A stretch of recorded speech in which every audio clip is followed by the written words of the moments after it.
Olá pessoal, tudo bem? Voltamos então agora para tratar dos fundamentos da República Federativa do Brasil, né?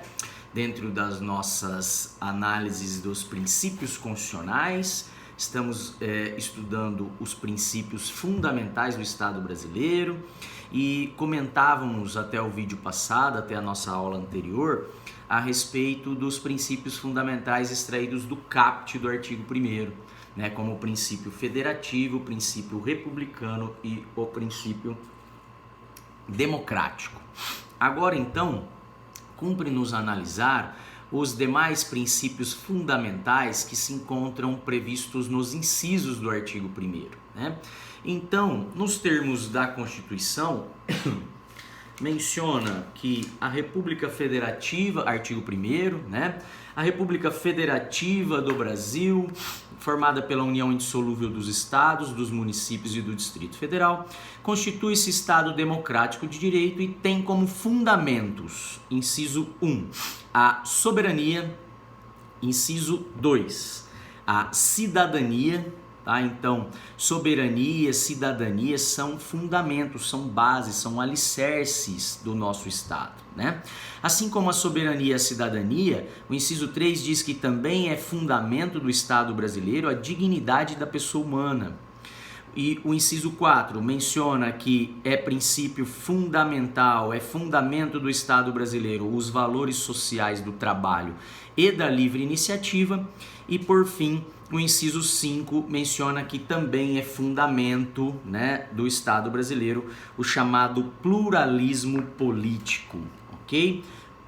Nesse sentido, temos que destacar que esses incisos do artigo 1º enumeram aqueles valores, aqueles princípios que são considerados princípios maiores dentro do nosso Estado.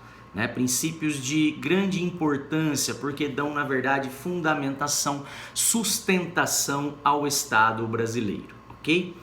Com relação a esses incisos do artigo 1º, aos princípios fundamentais encartados no artigo 1º, incisos 1 a 5 da Constituição Federal, trazemos um recorte de doutrina do Marcelo Alexandrino, em que ele menciona que o constituinte, né, o legislador constituinte, ele denominou esses valores mais gerais, né, do Estado como fundamentos da República Federativa do Brasil. Exatamente para transmitir a noção de alicerces, né, de fundamentação, de base, de alicerce, de vigas mestras da nossa ordenação política e jurídica, tá? Então, esses valores, esses princípios, eles são verdadeiras bases da nossa organização política, administrativa e jurídica, né? Nada mais quer dizer isso do que a organização do nosso Estado, né? No seu aspecto político-administrativo, bem como base de formação do nosso ordenamento jurídico, né? O ordenamento jurídico que é criado para regular o Estado, né? A vida em sociedade dentro dessa organização política que é o Estado, ok? Então, esses fundamentos que trazem princípios, que trazem valores gerais, né? Eles são verdadeiras bases, verdadeiros alicerces ou vigas mestras, como chama aqui o Alexandrino, que dão sustentação ao Estado nacional, ao Estado brasileiro, ok? Falando da soberania agora de maneira pontual, como um valor, como um princípio, né, encartado no inciso 1 do artigo 1º da Constituição Federal, a soberania, pessoal, nada mais é do que a manifestação de poder do Estado. E ela pode ser analisada, essa manifestação de poder, sobre duas óticas, sobre dois aspectos. Sobre a ótica interna, né, manifestação de poder dentro das fronteiras do Estado, dentro do território, né, então, portanto, analisada sobre o aspecto interno do Estado. E a soberania ela pode ser analisada também sobre a ótica externa, né, sobre o plano internacional, tá? Então é o poder do Estado junto à sociedade internacional, né, na sua relação com outros estados soberanos no plano internacional, ok? Sobre a primeira ótica, né, a soberania no aspecto ou no plano interno, ela significa a autoridade do Estado, né, dentro da sociedade. É o poder, né? É esse poder que o Estado exerce sobre o povo, né? No sentido de que não existe dentro do território estatal, né, no plano interno, uma autoridade superior ao Estado. Não existe um poder superior ao do Estado, né? Esse poder, essa autoridade do Estado, portanto, ela é superior a todas as demais manifestações de poder existentes dentro da sociedade. Né? Por exemplo, o poder da igreja, né? O poder exercido pelas associações civis, pelos sindicatos, né? Então, o poder do Estado, ele é superior, ele é soberano, ele se sobrepõe a qualquer outra manifestação de poder dentro do território estatal, dentro dessa organização política que é o Estado. Tá? Então, nesse sentido, né, já verificamos que o poder do Estado ele é exercido pelo Poder Judiciário, né, em sede de decisão final. Né? Existem as esferas administrativas, né, dentre as instituições, dentro do próprio Estado, né, mas como órgão de poder de decisão final, a gente tem o Poder Judiciário como um organismo, como uma entidade, como uma função política exercida pelo Estado, uma função de poder, né? De poder de decidir os conflitos, de garantir a paz social no seio da sociedade, né? No seio do Estado. Então, no plano interno, soberania significa manifestação de poder do Estado de maneira suprema, de maneira soberana, sem encontrar um poder superior a ele, né? O que no início do surgimento do Estado como forma de organização política, né, passou por dificuldades até conseguir o Estado se manter como ordem de poder máxima, né? Porque existia o poder da igreja lá nos primórdios do surgimento da sociedade organizada, né? A igreja era detentora de grande poder, né? Os grandes proprietários de terra, né, também detinham poder e muitas vezes não queriam se submeter à soberania do Estado, né? A essa autoridade estatal. Nós tínhamos entidades como maçonaria, né, que também gozavam de grande poder dentro do Estado, né, e essa então autoridade que o Estado foi impondo ao longo da história, se tornando a manifestação máxima de poder dentro da sociedade, é que vem marcar a soberania do Estado no seu aspecto interno, ok? E a soberania do Estado no seu aspecto externo, né? No plano internacional. No plano internacional representa também o poder do Estado, a autoridade do Estado, porém considerada perante os demais Estados independentes, aos demais Estados que compõem a sociedade internacional. Tá? Então, a soberania do Estado no plano externo, ela é vista em pé de igualdade com os demais estados estrangeiros. Tá? Nada mais é do que uma manifestação de poder independente, né, perante os demais estados estrangeiros, como explica o Bonavides no seu livro Ciência Política. Né? Então, a soberania no plano internacional nada mais é do que a consideração do Estado na sociedade internacional como uma nação soberana, como uma nação independente, que não sofre ingerência, que não sofre interferência de outros estados estrangeiros. Tá? Então, a soberania do Estado brasileiro no plano internacional nada mais é do que a sua independência como nação. Né? O reconhecimento pelos demais estados como um estado soberano, não submisso a ordens, a mando, a ingerência de outros estados estrangeiros, porque se encontram todos em pé de igualdade. Tá? Então, a soberania no plano interno, no plano externo, ela está ligada à própria independência nacional. Né, a não submissão do Estado brasileiro ao mando, à ingerência de outros estados estrangeiros.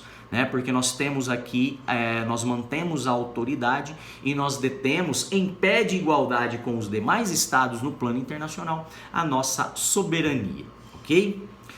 Feitas essas considerações, trago aqui uma lição doutrinária, do Baraccio, né? O José Alfredo de Oliveira Baraccio, que explica num artigo denominado Teoria Geral da Soberania, né? Para quem for estudar, quem quiser aprofundar os estudos sobre soberania, essa seria a indicação de leitura, né?